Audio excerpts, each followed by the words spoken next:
So, good morning everyone. Top tip of the day. Why waste your money on these fabric sealers? You know, these waterproofers, what you put on your sailing kit, your boots and all other kind of mannerisms.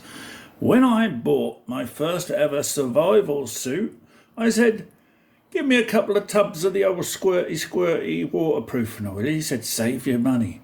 Go to the builder's merchant and buy some brick patio wood sealer and use that instead. He said, it's a lot cheaper than half a dozen of those squirty cans. So, give it a shake, stick it in there, let's go outside and waterproof it. What's a good idea?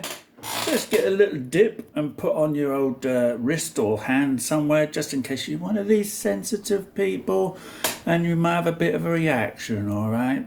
Bless you. But if you're not one of them people, do your waterproofs with that.